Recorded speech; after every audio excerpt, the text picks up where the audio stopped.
Hola a todos, sean bienvenidos al ciclo de webinars regulatorios del 2024. Mi nombre es Aixa Navarro y soy jefa de proyectos de la línea temática de cambio climático y economía circular. Y en el día de hoy abordaremos en el ciclo de charlas, en alianza y colaboración con AZ, el webinar respecto de la ley RE. Por ello, me gustaría pedir a Alejandra si puedes pasar la siguiente. Me gustaría darle la bienvenida a, pido disculpa, ahí hay un error, Antonio Rubilar, gerente comercial, perdón, dame un segundo. Antonio Rubilar, él es director de Derechos Públicos y Mercados Regulados del estudio de abogado Z. Les pido disculpa, hay un error ahí en la tipografía. Antonio es abogado de la Universidad de Chile y enfoca su práctica actual en transacciones comerciales y asesoramiento en materia regulatoria y financiamiento, además de la construcción y desarrollo de proyectos que involucran infraestructura, petróleo y gas, y las industrias de energía renovable y convencional. Y también como participa en litigios complejos de regulaciones y arbitraje. Y por eso el día de hoy nos va a estar compartiendo todo el tema legal y todas las actualizaciones que hay de la ley. También me gustaría dar la bienvenida a María José Ureta, ella es la gerencia comercial del Sistema Colectivo de Gestión de Envases y Embalajes, y actualmente lidera la estrategia de Giro, que es un sistema colectivo de gestión, y responde al cumplimiento de la ley REP para la categoría de envases y embalajes domiciliarios y no domiciliarios. María José es ingeniera ambiental, es diplomada en ecodiseño para el desafío de la ley REP, también en cambio climático y gestión de desastres y en economía circular. Y formó parte de la Municipalidad de Vitacura, asesorando en el diseño y desarrollo de políticas públicas que permitan elevar los índices de reciclabilidad de la comuna. Y también participó en la mesa de trabajo de ecodiseño en la confección de la hoja de ruta para la economía circular. Y Alejandra, me gustaría pasar a la agenda. El día de hoy vamos a trabajar lo que es el contexto nacional, explicado por Antonio Rubilar, también el sistema colectivo de envases y embalajes por María José, y estaríamos finalizando con actualizaciones de la ley, los próximos hitos importantes y una sección de preguntas, por lo cual los invitamos a ir dejando sus preguntas en el chat. Las podremos ir respondiendo a medida de la sesión y finalizaríamos también con estas principales preguntas. Así que con ello, y agradeciendo y pidiendo disculpas también por el error tipográfico, me gustaría invitar a Antonio a que pueda compartir su presentación.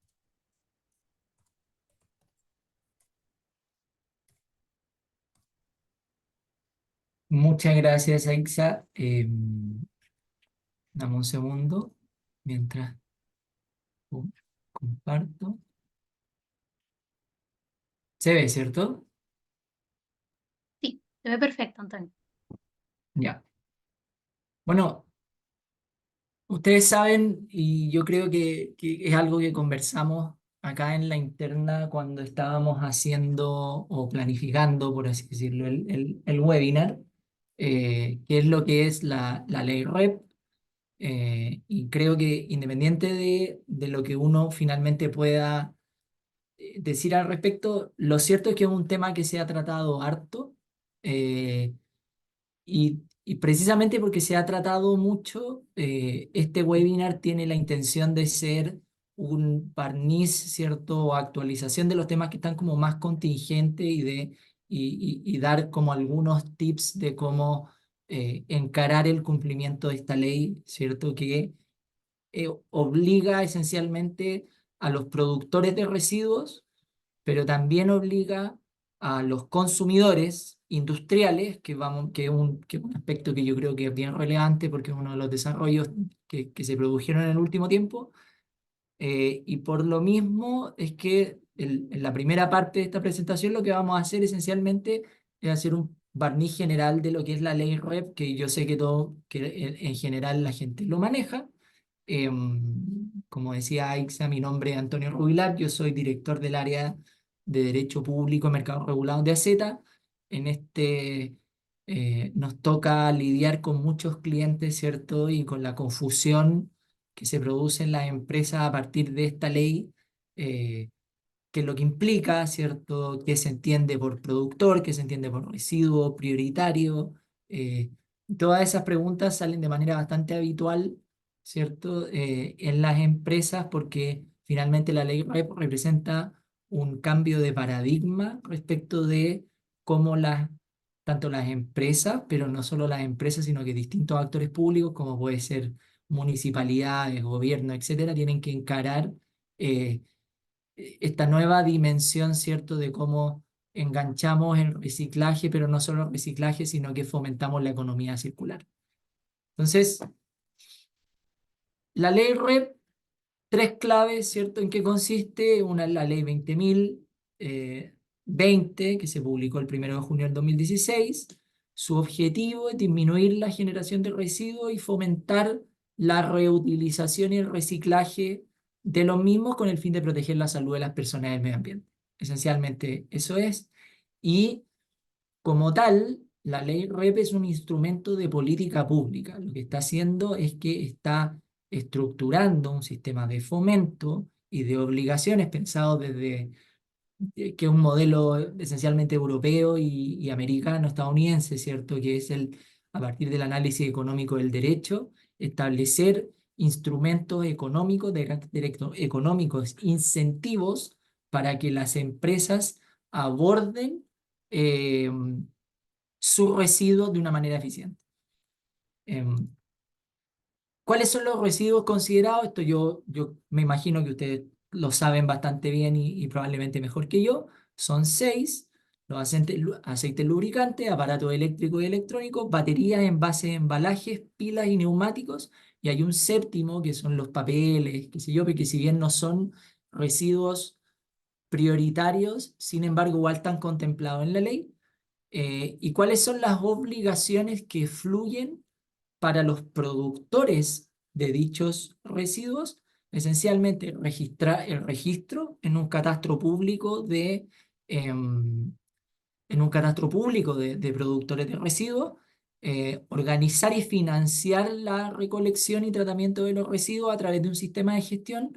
Seguramente muchos de los participantes de Acción Empresa ya están o están cotizando o están viendo algún sistema de gestión colectivo eh, de residuos que les permita cumplir con las obligaciones que establece la ley. Cada sistema de gestión tiene que ser autorizado, en este caso por el Ministerio del Medio Ambiente, ¿cierto? El tratamiento de los residuos se tiene que hacer por personas autorizadas. Hay ciertas metas de recolección y valorización que cumplen con los principios de gradualidad que están en la ley y una batería de otras obligaciones asociadas. Em, los principios de la ley, y con esto terminamos la introducción, ¿cierto? Sin perjuicio de que obviamente ustedes yo creo que tienen bastante claro eh, lo de las metas de recolección, ¿cierto? Y en general, cuál es el calendario o el cronograma eh, y cómo van subiendo, ¿cierto? Las metas de recolección para cada residuo. Los principios de la ley son varios, pero los más importantes son, bueno, en primer lugar, el que contamina paga, y eso lo que significa es que el productor de residuos tiene que financiar toda la cadena del tratamiento del residuo, desde la identificación del mismo, el reciclaje, el posterior tratamiento y finalmente, si llega a ser ese el caso, que lo vamos a ver a propósito del tema de la jerarquía, de cómo se encaran los residuos, finalmente su eliminación. El principio del gradualismo lo que quiere decir es que como el legislador entiende que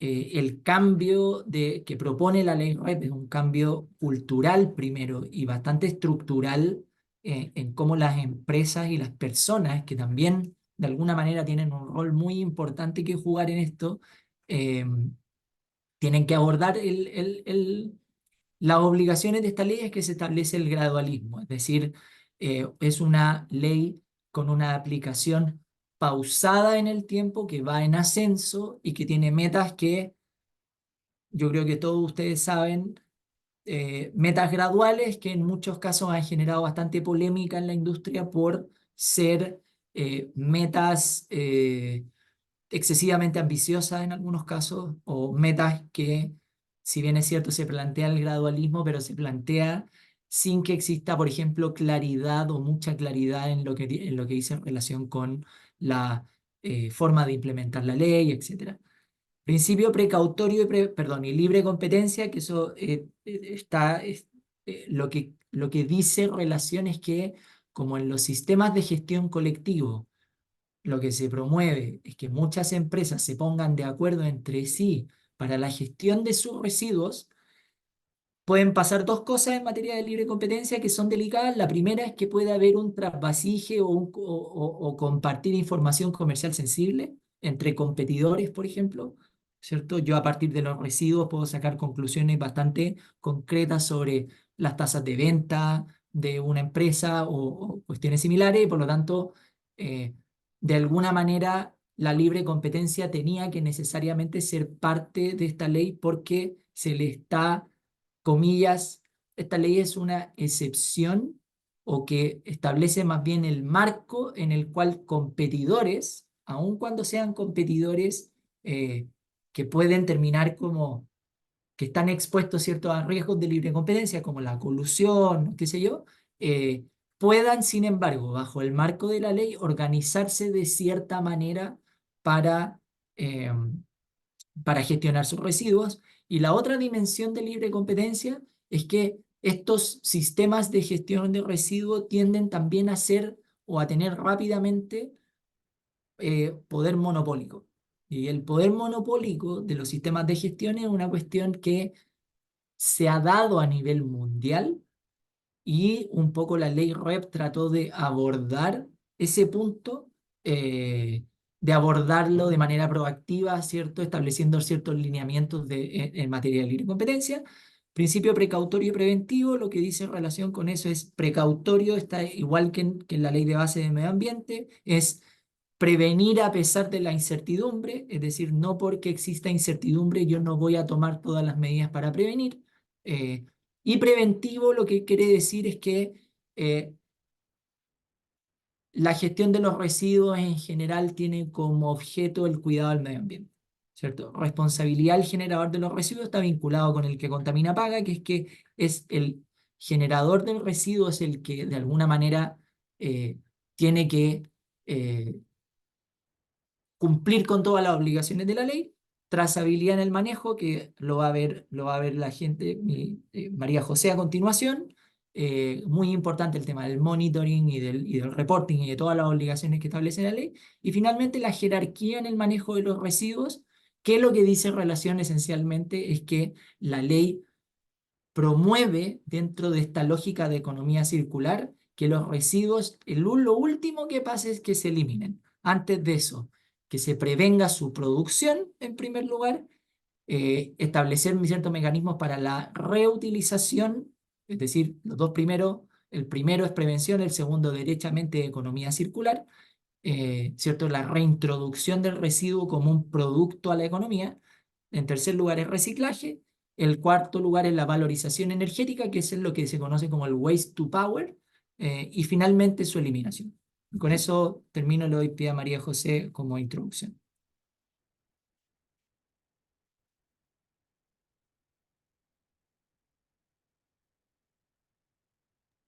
Súper. Muchas gracias, Antonio. Voy a compartir pantalla entonces.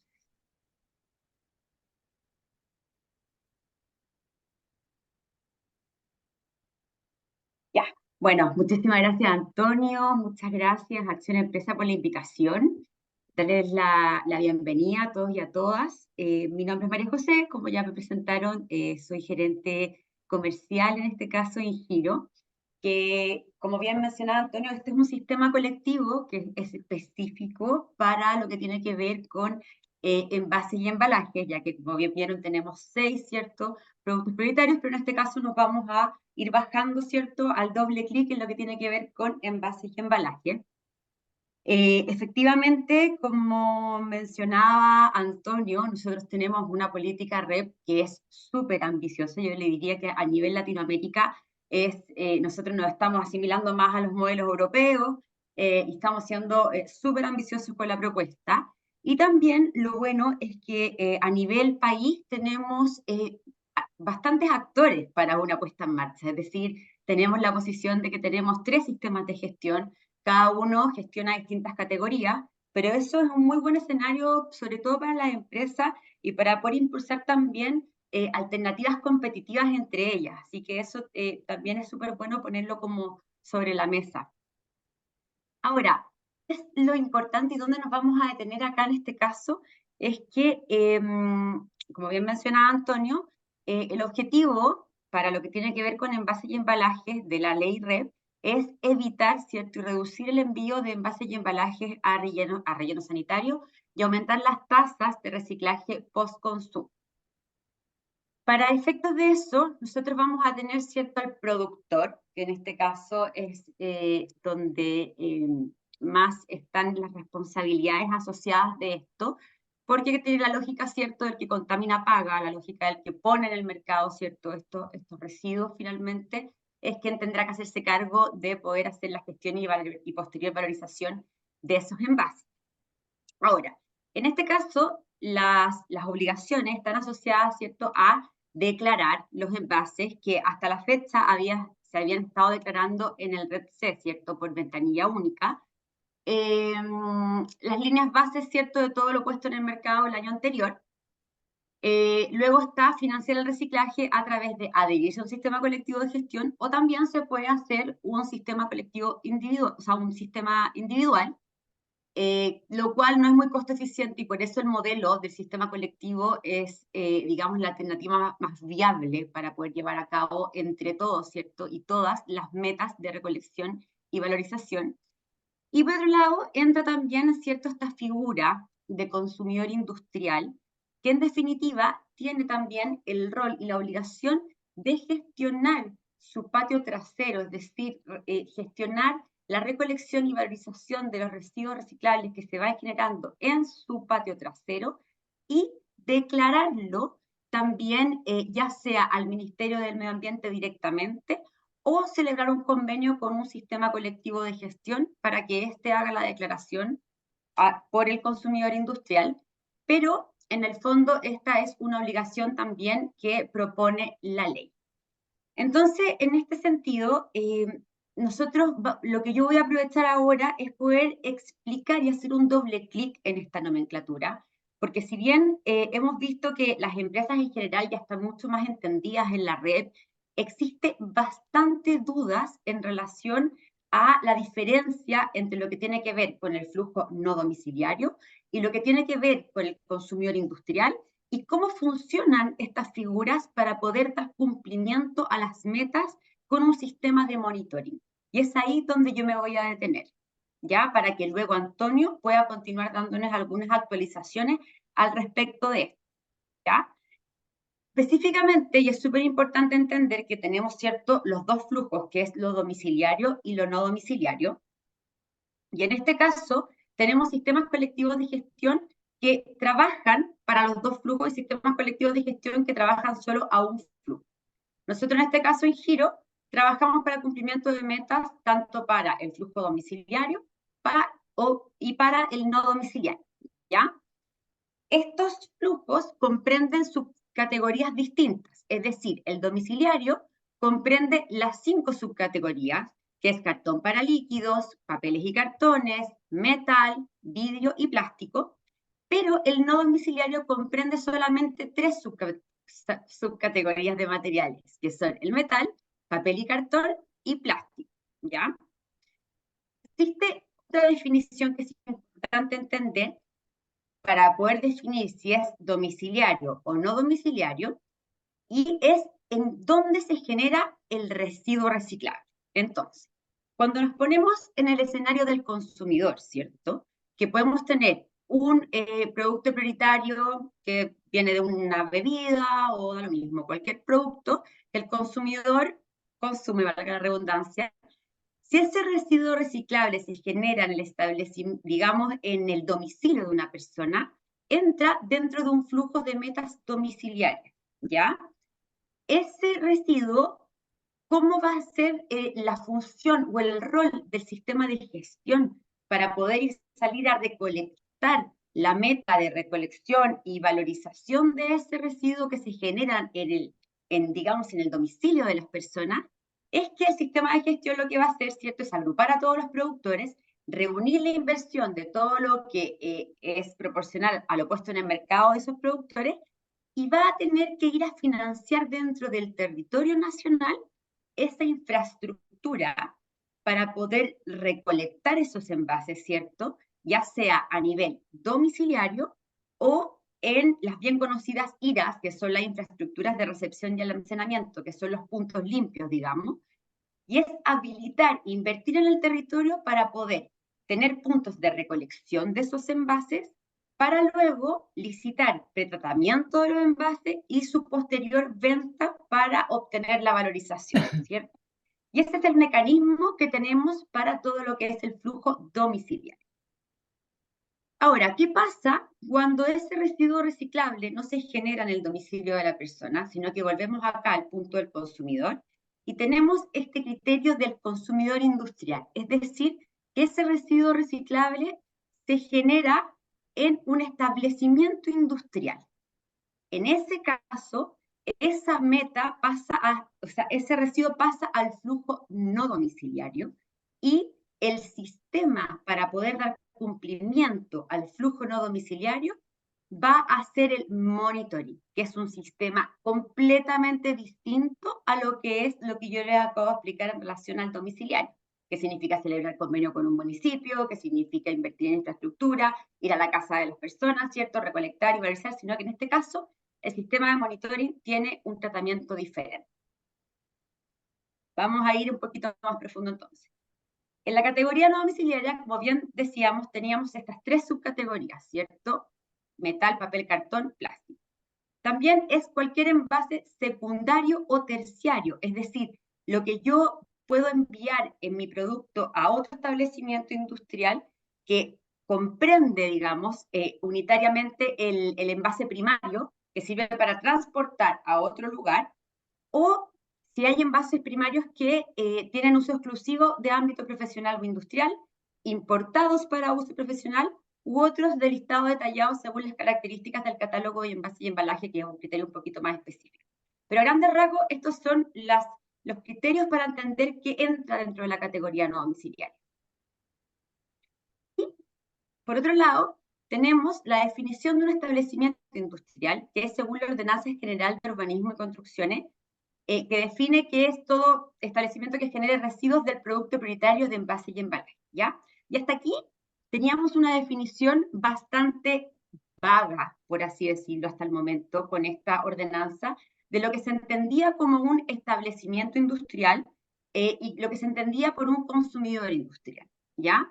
Y esta definición es la que ya luego Antonio nos va a explicar cuáles fueron las actualizaciones que tuvo ahora hace poco, porque en el fondo también viene a darnos un refinamiento de ese y viene a incorporar establecimientos que antes no se entendían como industriales, pero sí tenían grandes generaciones de envases y embalajes, como lo son, por ejemplo, los establecimientos comerciales, los malls, los supermercados. Pero bueno, ahí Antonio les va a dar un poquito más de detalle con respecto a esa actualización, pero sí es importante darles contexto que las definiciones de un establecimiento industrial y de consumidor industrial están en el fondo depositadas en la Ordenanza General de Urbanismo y Construcción, ¿ya? Ahora, consumidor industrial tiene que entonces financiar y gestionar el reciclaje de su patio trasero, lo bien conocido como el patio trasero, y posteriormente declarar los envases que está gestionando al ministerio, ya sea directamente o celebrando un convenio con un sistema de gestión. Ahora, hace poco tiempo atrás también, ya salió la actualización de la resolución 2084 sobre trazabilidad y datos de reportes mensuales que van a tener los productores en relación a la red. Y esto fue súper importante porque en definitiva también dio luces de cómo es que los consumidores industriales van a tener que llevar la reportería de las gestiones de sus patios traseros.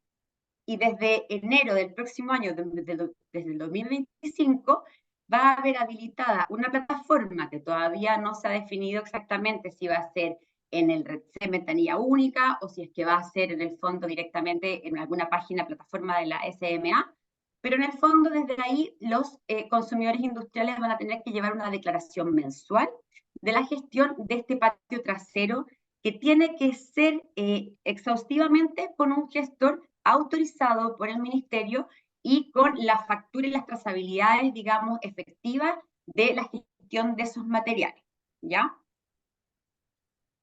Entonces, ahora quiero como detallar un poco la diferencia de los flujos y las nomenclaturas, para que entendamos bien cuándo yo estoy en una categoría de productor de envases y embalaje no domiciliario y que tengo que hacerme cargo de pagar un cumplimiento de meta para lo que yo pongo en el mercado en el flujo no domiciliario, y cuándo soy un consumidor industrial que en definitiva tengo que preocuparme de hacer la gestión de mi patio trasero, contratar a mi propio gestor para yo llevar finalmente la gestión de esos residuos reciclables y declarar esa información al ministerio, ¿ya? Y aquí me voy a tener para que podamos entender bien la figura.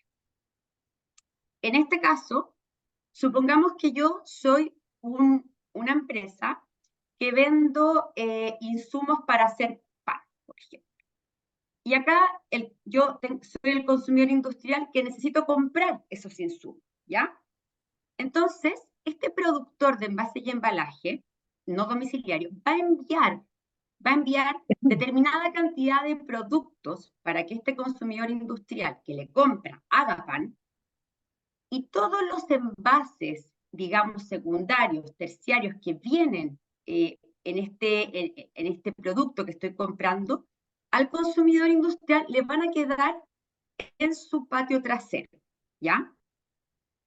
Los productos y los envases que envió este productor de envase y embalaje no domiciliario a este consumidor, va a tener que declararlos como un flujo no domiciliario a un sistema de gestión para poder cumplir una meta de recolección de esos envases que está poniendo en el mercado producto de la venta de sus insumos. Por otro lado, el consumidor industrial que está comprando esos productos va a tener residuos reciclables que se generan en su patio trasero, producto de la compra de los insumos. Pero ese consumidor industrial no tiene que cumplir una meta, en este caso de envase y embalaje, porque la meta la debe cumplir el productor que le envió ese producto al consumidor industrial. Pero el consumidor industrial lo que sí va a tener que hacer es contratar a un gestor autorizado que le haga la gestión de la recolección y valorización de esos residuos que quedan en su patio trasero, para luego con esas facturas el consumidor industrial poder declarar al organismo que decía, ya sea directamente al ministerio o en su efecto al sistema de gestión, sobre ese ejercicio. Entonces, tenemos en este caso el productor de envase y embalaje no domiciliario y en este caso el consumidor industrial, cada uno con sus obligaciones separadas, ¿cierto? Ahora, ¿cómo funciona entonces el monitoring? Es que este productor de envases y embalajes no domiciliario que le vende insumos al consumidor industrial y genera los residuos en los patios traseros de su consumidor industrial, va a tener que va a tener que adherirse a un sistema colectivo de gestión para poder dar cumplimiento a sus metas de envases y embalajes no domiciliarios, ¿ya? Por otra parte, el consumidor industrial lo que va a tener que hacer, ¿cierto?, es, pongámonos en el caso que celebra convenio con el sistema de gestión, para que el sistema de gestión le haga la declaración como consumidor industrial a las autoridades. En ese caso, el consumidor industrial va a contratar a su propio gestor para que le haga la gestión de su patio trasero, y ese consumidor industrial va a generar las facturas que luego le va a entregar, en este caso, el sistema de gestión a la plataforma de trazabilidad, donde el sistema de gestión lo que va a hacer es tomar las facturas de este consumidor industrial y declararlas al Ministerio del Medio Ambiente, y va a hacer un match con esas metas de envases y embalajes no domiciliarios que tiene sus productores adheridos, para poder dar cumplimiento a las metas de envases y embalajes no domiciliarios con las facturas de los consumidores industriales. Ese es el sistema de monitoring. Finalmente, es trazabilidad, es poder hacer que la gestión de los patios traseros de los consumidores industriales, que hasta la fecha es lo que ya estaba implementado mucho antes de la red. La idea fue acá no entrar a meterse a los patios traseros, los sistemas de gestión de las empresas, sino que cada consumidor industrial gestione su propio patio trasero, pero sí es utilizar esas facturas para poder dar cumplimiento a las metas no domiciliarias de los productores que están haciendo envío de envases y embalaje a esos patios traseros. Esa es la figura del monitoring y esas son las diferencias entre un productor de envase y embalaje y un consumidor industrial. De todas formas, si hay dudas, por favor, feliz de que vayan dejando en el chat y si quieren en honor al tiempo las pueden ir anotando y las podemos responder al final. Pero eso es el esquema a grandes rasgos, ¿ya? Solamente mencionarles que nosotros como Giro, en el fondo, somos un sistema colectivo de gestión para cumplimiento tanto domiciliario como no domiciliario y se pueden poner en contacto con nosotros, ya sea porque quizás son consumidores industriales y pueden celebrar convenio con nosotros. La celebración de convenio es completamente gratuita, no tiene un costo asociado. Y en el caso de que sean productores de envases y embalajes no domiciliarios, también pueden acercarse, si tienen dudas, también pueden acercarse para que los podamos ayudar a aclarar si es que tienen envases que no están tan claros o no saben bien en la figura, si es que aplica o no, también pueden ponerse en contacto con nosotros para poder darles mayor información al respecto. Te hago el pase, Anthony, y dejamos las preguntas al final en honor al tiempo. Sí, Dale. sí, lo mejor. Adelante, Antonio. Ya. A ver, voy a compartir de nuevo. Denme un segundo. Yo creo que, a ver, la tecnología me está derrotando, para variar. Denme un segundo. Ahí, me ven, ¿cierto? Sí, se ve perfecto. Ya.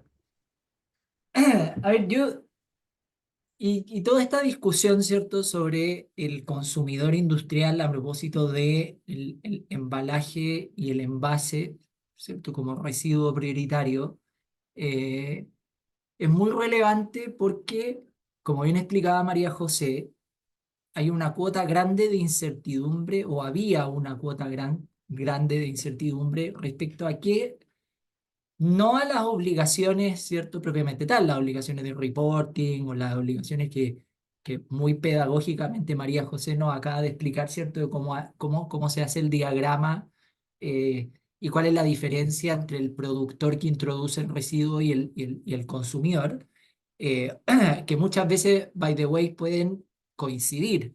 O sea, puede ser que una empresa al mismo tiempo sea productora y consumidor industrial. Y ahí hay un traslape, ¿cierto?, de obligaciones que es importante que todos ustedes lo tengan claro.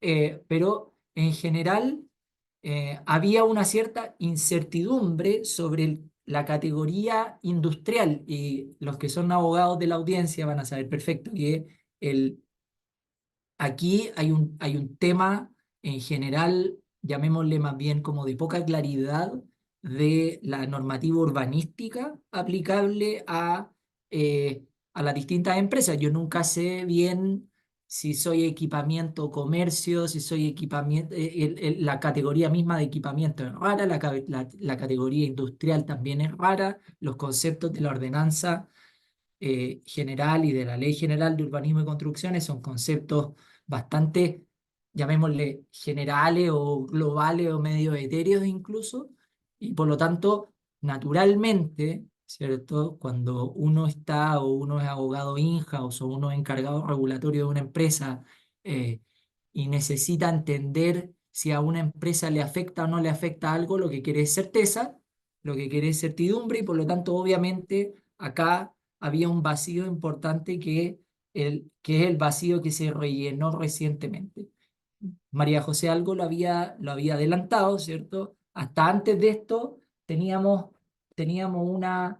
una definición en la Ordenanza General de Urbanismo y Construcción que era bastante mala, ¿verdad?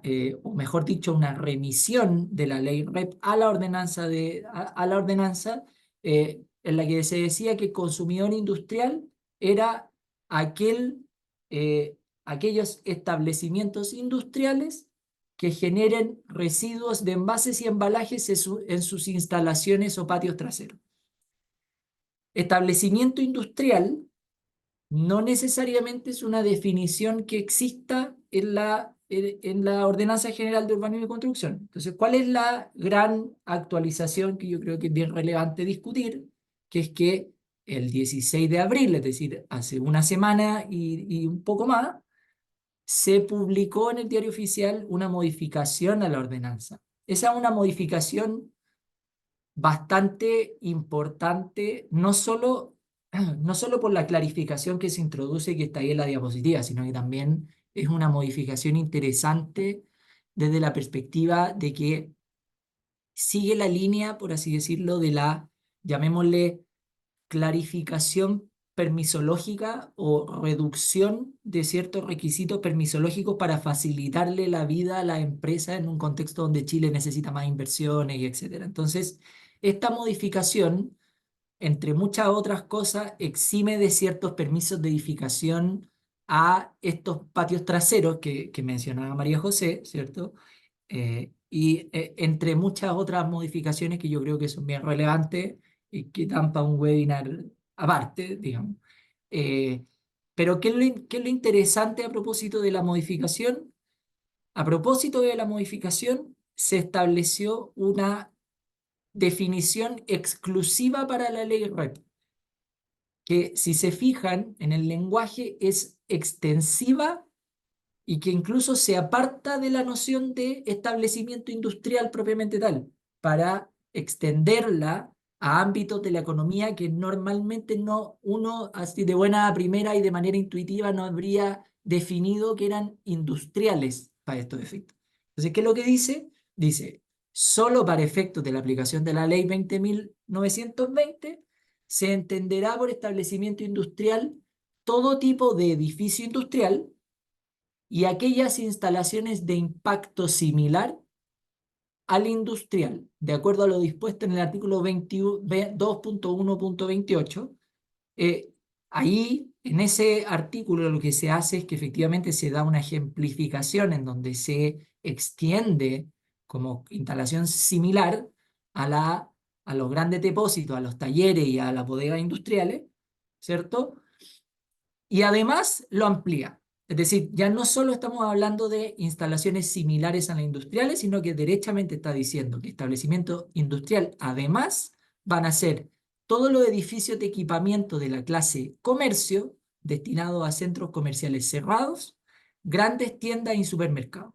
Es decir, los que normalmente tenían ya esta lógica del patio trasero que mencionaba María José, y que tiene una historia bien interesante porque básicamente todas estas empresas, ¿cierto? Todos estos, llamémosle, equipamientos de comercio que se están mencionando acá, ya venían con una cierta cultura o con una cierta política de gestión de residuos en sus patios traseros, en su estacionamiento, ¿cierto? En donde se categorizaban estos residuos para después entregarlo al reciclaje en su forma más rudimentaria.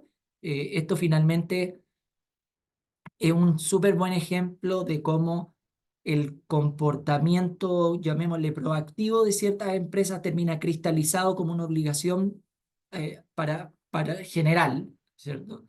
Eh, y por lo mismo, de alguna manera, lo que hace o lo que está haciendo en la ley en este caso, o sea, mejor dicho, el Ejecutivo, es consolidar las buenas prácticas que estaba llevando a cabo cierto sector del comercio para alinearlas con la política y con un poco con los objetivos de la ley. Y es una modificación bastante interesante porque lo que hace finalmente es que le entrega certeza jurídica a varios actores que entendían, que se entendían obligados a pesar de no tener una norma de la cual colgarse prístinamente para entenderse como obligado. Y yo creo que eso obviamente es un avance, ¿cierto? Porque las obligaciones de información, si bien es cierto, las obligaciones para los consumidores industriales no son las mismas que para los productores, ¿cierto? Que son mucho más altas porque son financieras, porque son de organizar ciertos sistemas de gestión y son distintas. Para el caso del consumidor industrial, el incumplimiento, y por eso es algo algo que es súper importante que las empresas en general manejen, el incumplimiento sale súper caro, porque el incumplimiento te expone a multas de la Superintendencia del Medio Ambiente que igual pueden llegar, que puede ser una multa grave, o sea, estamos hablando de 5.000 UTM, ¿cierto? Que a un establecimiento comercial, a todo el mundo le mueve la aguja una multa de 5.000 UTM, pero puede terminar pasándote que esa multa sea una multa muy trascendental, por lo cual ahí la recomendación siempre es hacer lo más proactivo que se pueda, ¿cierto? En este punto.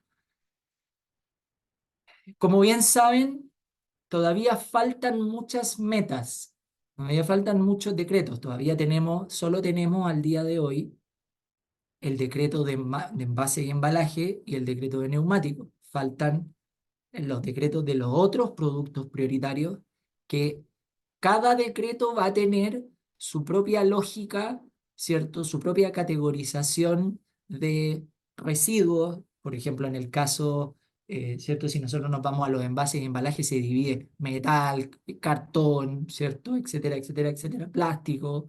En el caso de los neumáticos, también se hace una categorización de los neumáticos, ¿cierto? Entonces hemos visto cómo ya, por ejemplo, las empresas de la minería se están organizando para poder cumplir con la ley REP por los neumáticos de los camiones mineros, ¿cierto?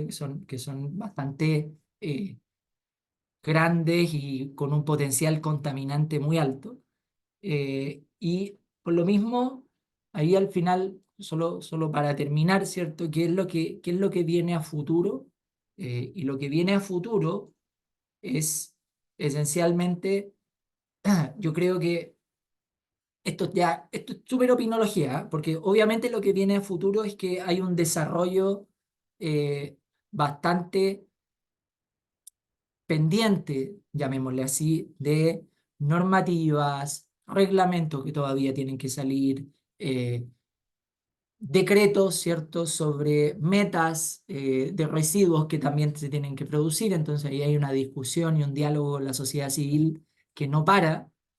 Y eso es como lo obvio, ¿cierto? Pero si uno se tuviera que ir a- al centro de qué es lo que yo creo, por lo menos yo, Antonio Rubilar, ¿cierto? Como una cuestión, una discusión que va a empezar a producirse, es que a partir del aligeramiento permisológico que se avisora en el futuro, eh, cuando veíamos, ¿cierto? Esta especie de pirámide invertida, de jerarquización, donde veíamos la prevención arriba, ¿cierto? Y veíamos la eliminación del residuo al final en el relleno sanitario, hay un escalón que no está hoy día en la estrategia del Ministerio del Medio Ambiente, que es la valorización energética de los residuos.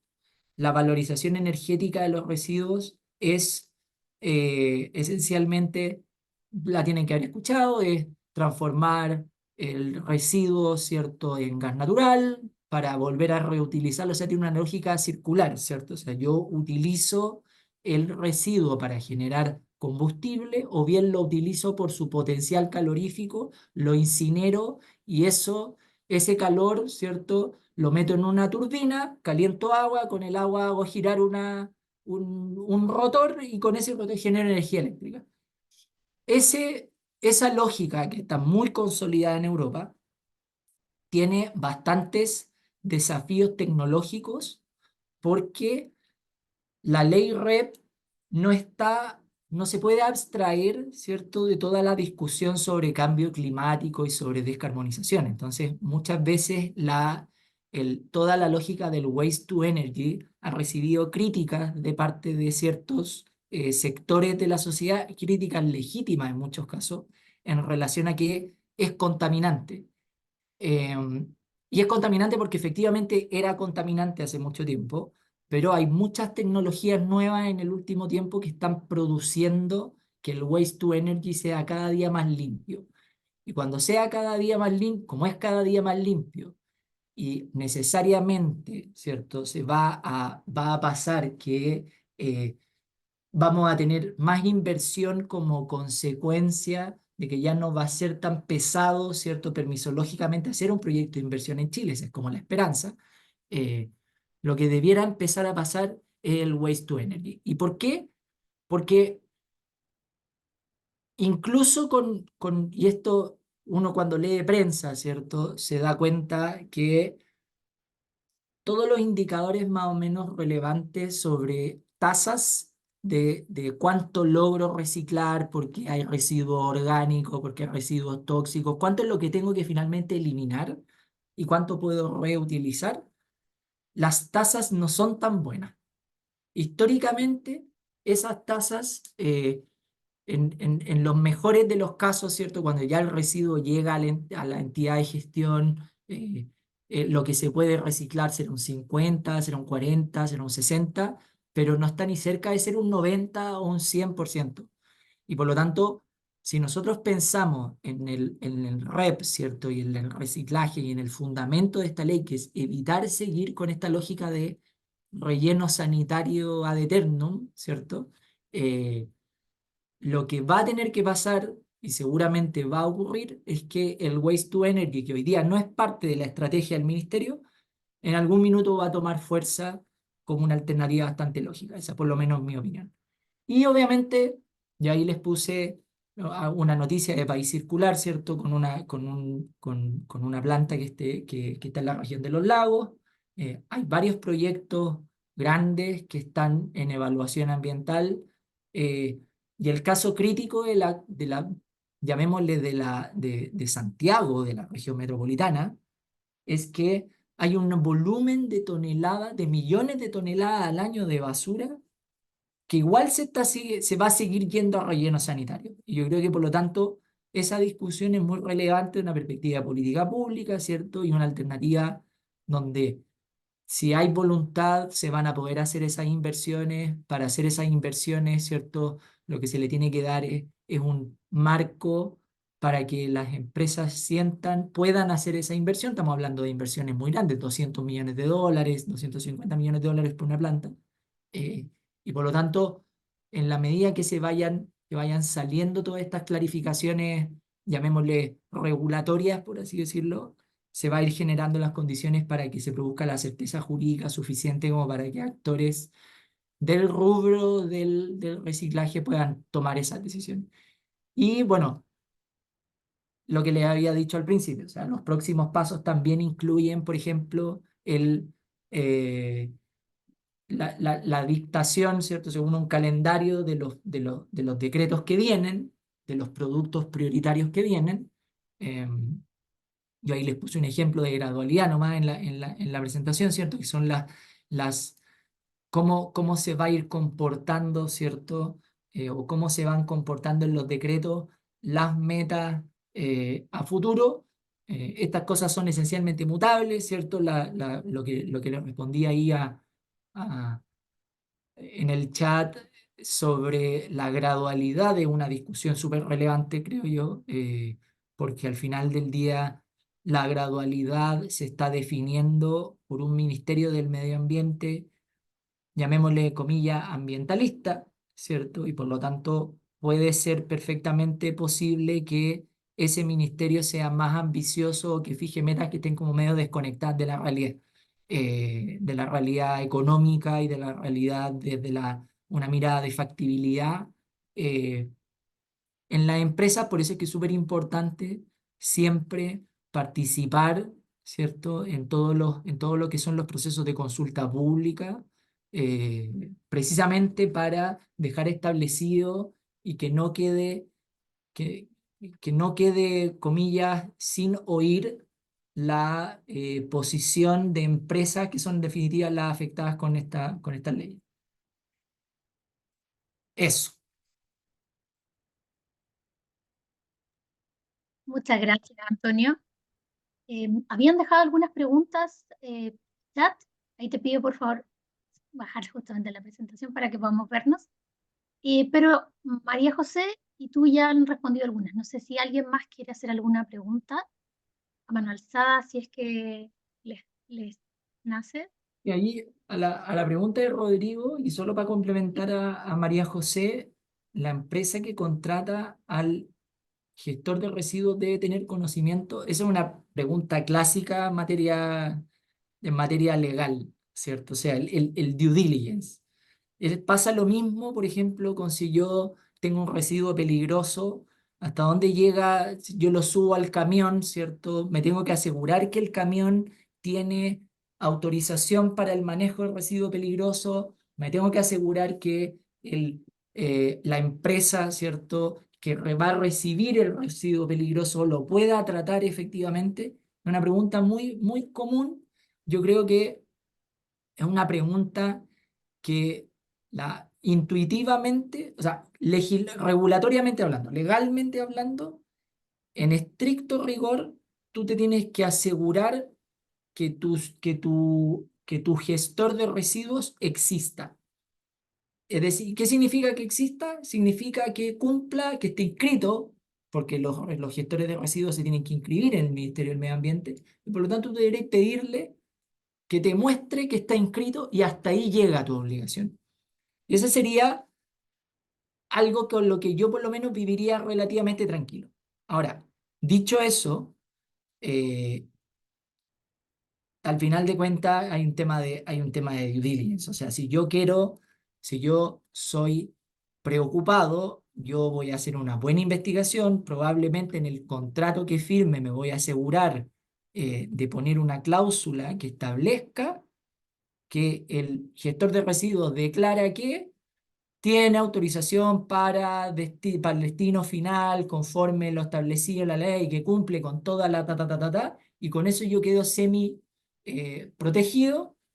Obviamente, los sistemas de gestión en general, todos, todos los que se están armando tienen una buena reputación.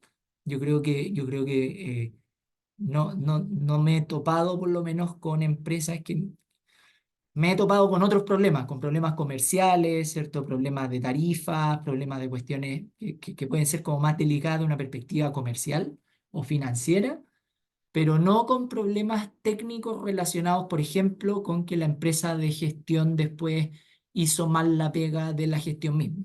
Yo creo que ahí una empresa responsable lo que tiene que fijarse es que el gestor esté inscrito, el gestor colectivo, ¿cierto? Porque ya después están estos, también tal como los gestores individuales, que es más ineficiente, así que yo respondería eso. Muchas gracias, Antonio. Bueno, ya nos quedan poquitos minutos. Si alguien más tiene alguna consulta, la puede dejar por el chat y le podemos enviar posterior al cierre del webinar la respuesta.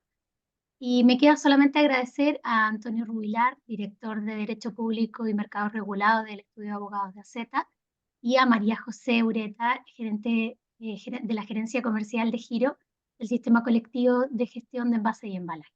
Le agradezco mucho a ambos su participación el día de hoy y aprovecho a todos de contarles que nuestro próximo webinar del ciclo de regulación es el día 8 de mayo a las 12 del día y tratará sobre la norma de carácter general 461 de la CME. Así que los invito a que puedan inscribirse, a que compartan la información y con Mu- ello damos cierre. Muchas gracias a todos muy- por haber participado. Que tengan buena tarde. Gracias a ustedes, que estén muy bien. Muchas gracias por la invitación, que estén muy bien. Chao, chao. Chao. Chao, chao. Muchas gracias.